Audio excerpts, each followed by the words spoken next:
Bismillahirrahmanirrahim. Assalamualaikum warahmatullahi wabarakatuh. Innal hamdalillah nahmaduhu wa nasta'inuhu wa nastaghfiruh wa na'udzu billahi min sururi anfusina wa min sayyiati a'malina. May yahdihillahu fala mudilla lahu wa may yudlil fala hadiyalah. Asyhadu an la ilaha illallah wahdahu la syarika lah wa asyhadu anna Muhammadan abduhu wa rasuluh. Allahumma shalli ala Muhammad wa ala alihi wa ashabihi wa man sara ala nahji wattaba'a sunnatahu wa salaka tariqahu wa nahaja manhaja ila yaumiddin. Allahumma inna nas'aluka al-ikhlas was-sidqa fi qawli wal amal la hawla wa la quwata illa billah. Allahumma tahhir a'malana minar riya wa tahhir qulubana minan nifaq wa tahhir alsinatana minal kadhib wal ghiba wan namimah wa tahhir a'yunana minal khiyanah. Ikhwatal iman, na'azakumullah, teman-teman semuanya yang saya cintai karena Allah Ta'ala. Alhamdulillah kita bersyukur kepada Allah Ta'ala karena pada kesempatan ini Allah Ta'ala memberikan kenikmatan kepada kita untuk bisa hadir kembali di majelis ilmu. Semoga kita semuanya mendapatkan ilmu yang manfaat. Amin ya rabbal alamin. Kemudian jamaah rahimakumullah, kita lanjutkan kajian kita dari kitab Khulasah Ta'zimul Ilm, yaitu ringkasan daripada pemuliaan, kaidah-kaidah pemuliaan akan ilmu, dan kita sampai kepada Al-Ma'qidus Tsamin, prinsip yang ke-8, apa itu luzumut ta'anni fi talabi wa tark al-ajalah. Jadi senantiasa apa kalau bahasa kita ini, senantiasa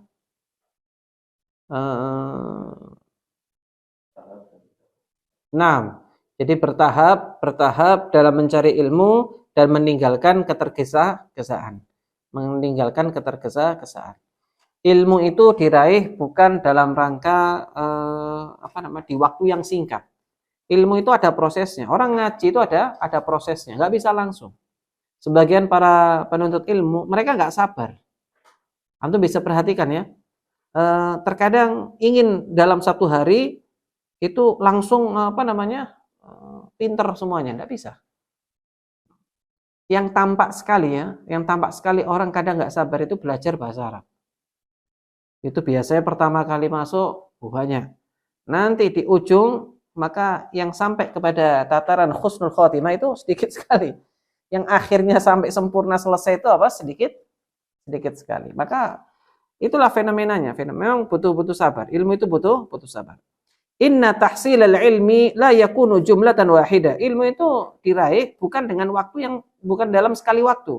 Bukan sekejap langsung dapat semuanya, enggak. Idzil qalbu yad'uf an dzalik wa inna lil ilmi fihi thiqalan ka thiqalil hajar fi yadi hamilih. Subhanallah ya. Jadi ilmu itu diraih bukan dalam sekali waktu, bukan dalam waktu yang sama, sekaligus gitu. Kenapa bisa seperti itu? Ya, karena hati kita itu nggak akan sanggup melakukan yang kayak gitu. Jiwa kita itu berat. Sungguh kalau seandainya jiwa kita itu bisa sanggup menerima ilmu sekejap langsung jadi semuanya, oh ya enak wis. Maka nggak perlu kuliah sampai 4 tahun, nggak perlu kemudian sekolah SD, SMP, ada tahapan-tahapannya. Kenapa? Karena memang nggak mungkin orang langsung dalam sekali majelis dia menguasai segala bentuk ilmu, nggak mungkin. Hati kita itu lemah. Sebab ilmu itu memiliki bobot yang sangat berat. Sebab ilmu itu memiliki sesuatu yang sangat berat. Sebagaimana batu itu terasa berat kalau dibawa oleh seseorang. Jadi dikatakan di sini seperti apa? Seperti batu yang dipegang oleh seseorang. Gak usah batu yang berat. Batu yang ringan saja dipegang dalam waktu yang lama pasti akan apa? Tambah berat. Nah, ilmu itu sesuatu yang memang butuh kemudahan untuk menyampaikannya, butuh kemudahan untuk kemudian mendelivernya, butuh tahapan-tahapan untuk mencernanya, maka nggak mungkin dia bisa kuasai kecuali dengan kebertahapan itu. Tidak boleh tergesa-gesa. Allah Ta'ala berfirman berkaitan dengan hal ini, Inna sanulqi 'alaika qaulan tsaqila. Allah Ta'ala berfirman kepada Rasulullah dan terkait dengan bagaimana wahyu ini akan diturunkan, kami akan menurunkan perkataan yang berat, tsaqila, perkataan yang berat. Yang dimaksud dengan perkataan yang berat dalam ayat ini adalah Al-Quran. Al-Quran itu sesuatu yang luar biasa, hebat. Turun ke gunung-gunung hancur.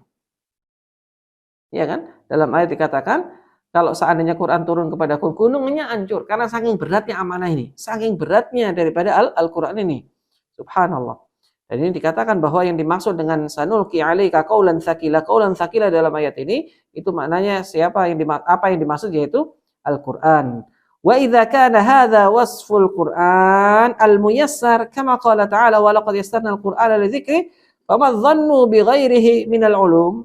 Nah, ini Syekh mengatakan, penulis kitab ini menjelaskan kepada kita, kalau Quran saja yang kemudahannya dalam belajarnya, kemudahannya dalam menghafalnya telah ditekankan dalam Al-Quran, masih dikatakan bahwa itu adalah sesuatu yang berat. Quran saja yang mudah untuk dihafal, mudah untuk dipelajari, mudah untuk dimengerti, mudah untuk dipelajari, itu saja yang sudah dikasih label mudah saja, itu pun sesuatu yang berat, apalagi selain daripada ilmu Quran. Bisa dipahami kira-kira? Bisa nangkep nggak poinnya? Ya, ikhwan, bisa ya? Baik.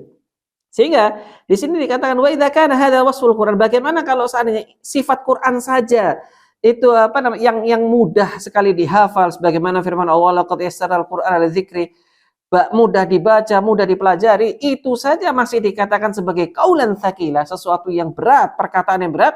Fama dhannu bighairihi minal ulum, bagaimana dengan ilmu yang selain daripada Quran? Pasti lebih berat lagi. Belajar fikih, belajar bahasa Arab itu lebih berat lagi. Ini bisa dipahami ya kira-kira. Nah, ini jamaah rahimakumullah, ikhwatal iman azani Allah wa iyyakum. Wa qad waqa'a tanzilul Qur'an ri'ayatan li hadzal amr munajjaman mufarraqan bi'tibari hawadisi wan nawazil. Maka itulah kenapa Quran itu diturunkan, sudah dimudahkan, sudah dimengerti, ayatnya mudah dipahami. Itu pun masih sulit, masih dikatakan sebagai qaulan tsaqila. Maka di sini dijelaskan, karena itulah Quran itu diturunkan secara bertahap. Quran saja diturunkan secara padahal Quran itu apa? Walaqad yassarnal Qur'ana lidzikri. Itu pun masih bertahap turunnya, enggak dilangsungkan. Apa fungsinya kebertahapan itu?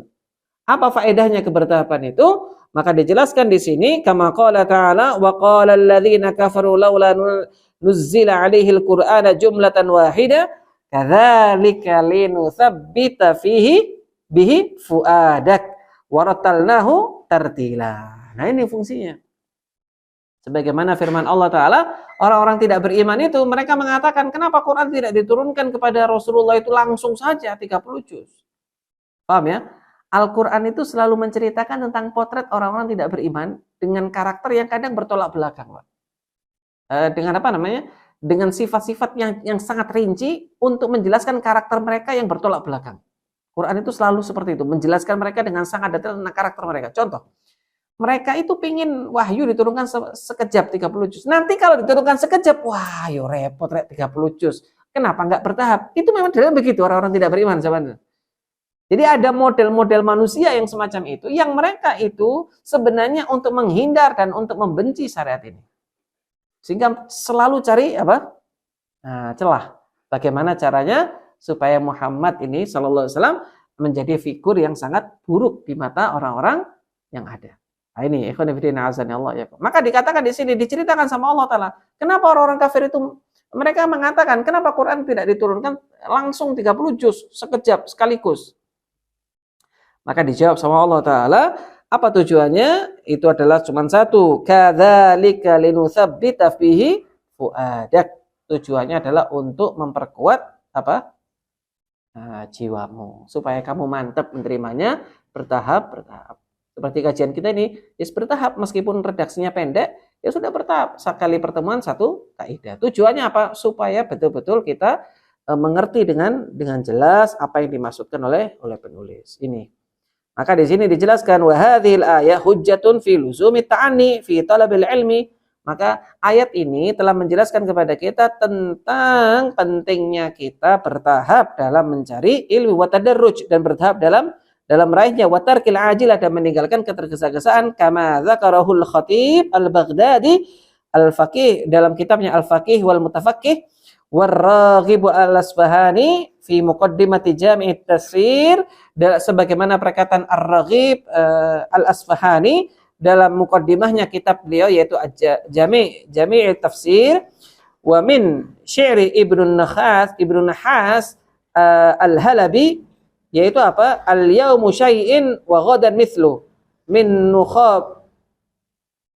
nukhabil ilmi allati tultaqat yuhassilul mar'u biha hikmatan wa innamas sailul ijtima'u an-nuqat. Subhanallah ya. Jadi sebagaimana ayat ini dalil tentang bahwa Quran itu diturunkan bertahap, ini merupakan dalil konsep dalam belajar ilmu juga harus bertahap. Belajar ilmu itu harus ada tahapan-tahapannya dan meninggalkan ketergesa-gesaan. Kudu bertahap, harus bertahap dan meninggalkan ketergesa-gesaan. Sebagaimana perkataan Al-Khatib Al-Baghdadi dalam kitabnya Al-Faqih Mutafaqih, kemudian juga Al-Raghib Al-Asfahani dalam kitabnya Jami' At-Tafsir, kemudian dari wa min syi'ri Ibnu Nuhas Al-Halabi, dinukil daripada syairnya Ibnu Nuhas Al-Halabi yang bunyinya yaitu apa? Hari ini memperoleh setitik, besok juga setitik dari ilmu-ilmu pilihan yang terus dicari. Hari ini cuma setitik, hari ini cuma satu kaidah, hari ini cuma satu ayat, hari ini cuma satu hadis. Nanti besok juga akan dikumpulkan menjadi banyak. Kumpulan-kumpulan tetesan air.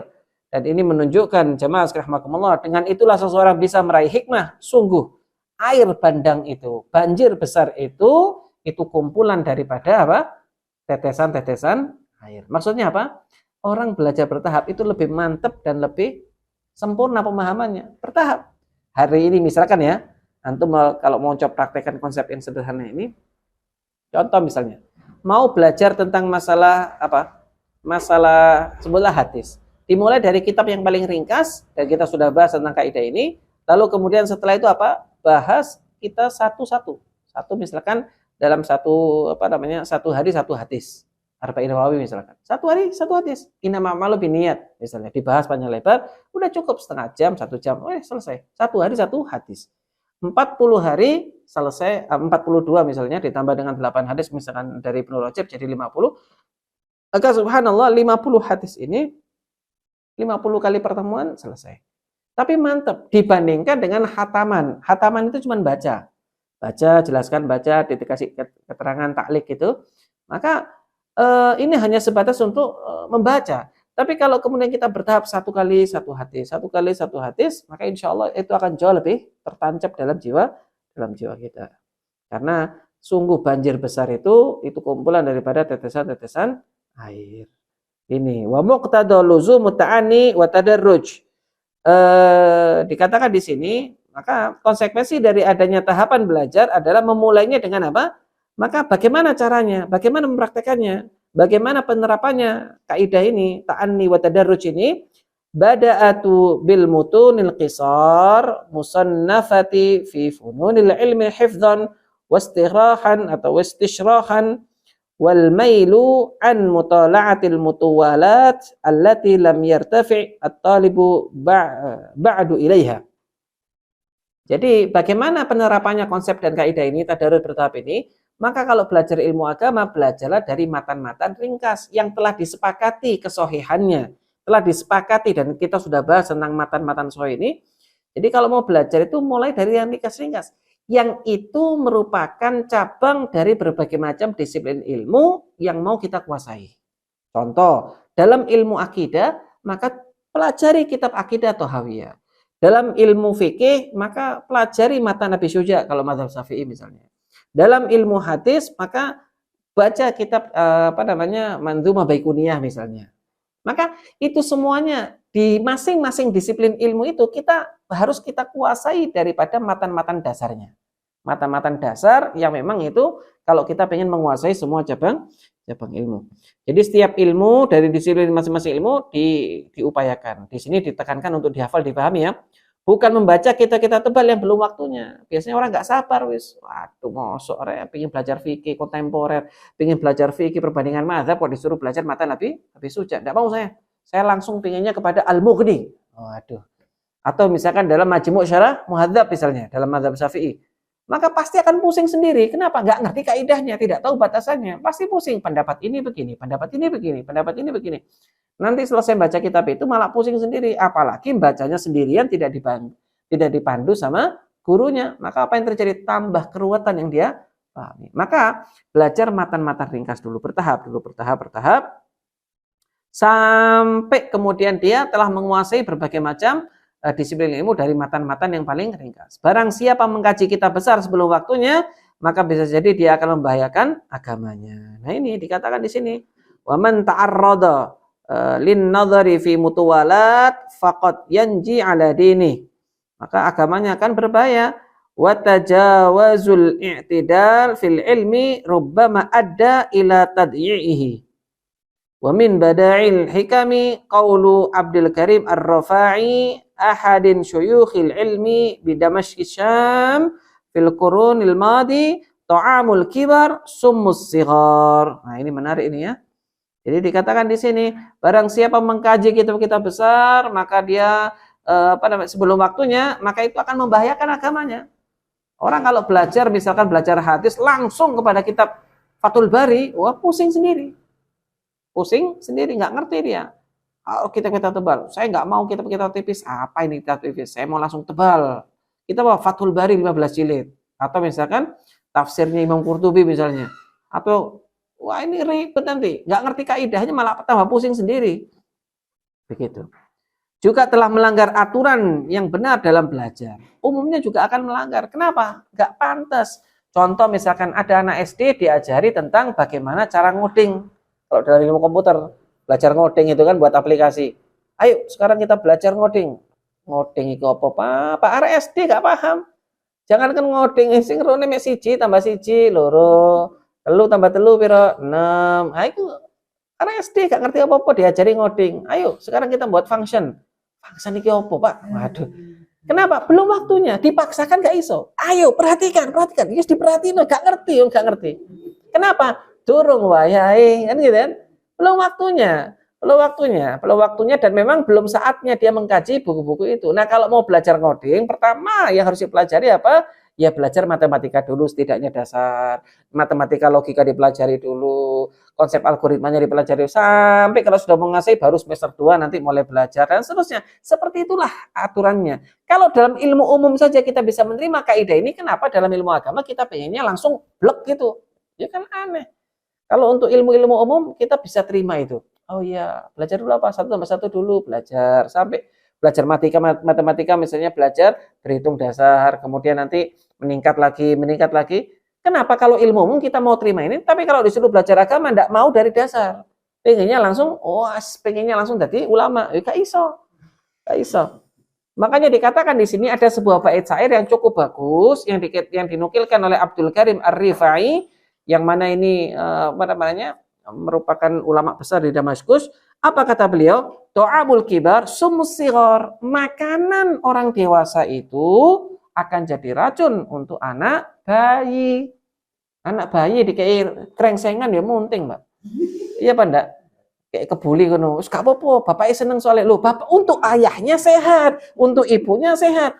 Tapi anak bayi dikasih kemudian nasi kabuli, ayo nak, sego kebuli, dagingnya ya, kayak anak brambang pisan. Ya wis berangkat anak bayi itu. Iya apa enggak? Iya apa enggak ini? Iya, kenapa? Belum waktunya. Bukan soal makanannya. Makanannya bergizi, Masya Allah, zen. Tapi kalau itu dipaksakan untuk dimakan anak bayi yang memang masih harus menyusui ibunya, ya itu akan jadi penyakit. Makanya dikatakan dalam sebuah bait syair apa? Ta'amul kibar summus sighar. Makanan untuk orang dewasa itu, orang besar untuk dewasa itu akan jadi racun bagi anak bayi. Kenapa? Anak bayi belum saatnya untuk makan krengsengan, makan kambing guling, ya belum saatnya. Karena itu akan membahayakan dirinya. Itulah kira-kira di antara perkara yang harus kita pelajari. Intinya poin yang ke-8 ini, prinsip yang ke-8 ini, kita belajar untuk sabar dan sabar dalam kebertahapan ketika mencari ilmu. Sabar dulu, nggak usah tergesa-gesa.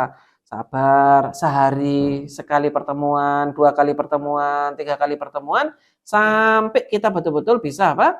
Bisa betul-betul menguasai dengan baik. Yang sabar, butuh waktu, Ustaz. Ya memang begitu. Ulama-ulama dulu kalau belajar 20 tahun, 30 tahun. Kita ini masih relatif cepat loh belajarnya. 4 tahun, iya kan? Mentok misalkan SD berapa 6 tahun, ditambah dengan SMP 3 tahun, 9 tahun, ditambah dengan SMA 12 tahun, kuliah misalkan 4 tahun, sudah berapa berarti? 16 tahun, ditambah S2 misalkan jadi 3 tahun, tambah 3 tahun, tambah doktoral misalkan berapa? Subhanallah. Nah, untuk ilmu umum aja kita masih setuju untuk yang panjang banget. Kenapa kalau ilmu agama kita pengennya sak dek sak nyek, apa sak dek sak nyek ini ya? Sekali belajar langsung kudu pinter ya enggak bisa, enggak bisa. Harus diawali dari mustawa awal dulu atau tamhidi dulu, mustawa awal, belajar cara berhitung dan lain sebagainya. Itu.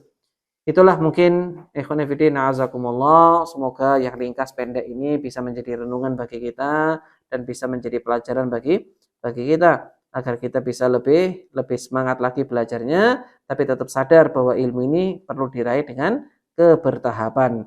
Tidak boleh kita langsung seenaknya lalu kemudian setelah itu apa? Setelah itu kita ya seenaknya sendiri tidak bisa. Tidak mungkin seseorang meraih ilmu kecuali dengan apa? Dengan pemahaman yang yang mantap dengan metodologi kebertahapan tadi. Mungkin sementara itu dulu kita tutup, nanti setelah itu kita diskusikan tanya jawab. Semoga Allah Ta'ala menjadikan kita orang-orang yang sabar dalam mencari ilmu dan sekaligus juga kita dimudahkan untuk melalui prosesnya dengan sabar ketika mencari ilmu. Kebertahapan, kemudian juga penguasaan setiap babnya, kita bermohon kepada Allah Ta'ala agar kita dimudahkan itu semua. Barakallahu fikum. Semoga Allah Ta'ala mudahkan kita mendapatkan ilmu yang manfaat, kita dijadikan semuanya istiqomah di atas Islam dan Sunnah, dan Allah tutup usia kita dalam keadaan husnul khatimah insyaallah. Subhanakallahumma bihamdika asyhadu an la ilaha illa anta astaghfiruka wa atubu ilaik. Wa sallallahu ala nabiyyina Muhammad wa ala alihi wa ashabi ajmain walhamdulillahirabbil alamin. Assalamualaikum warahmatullahi wabarakatuh.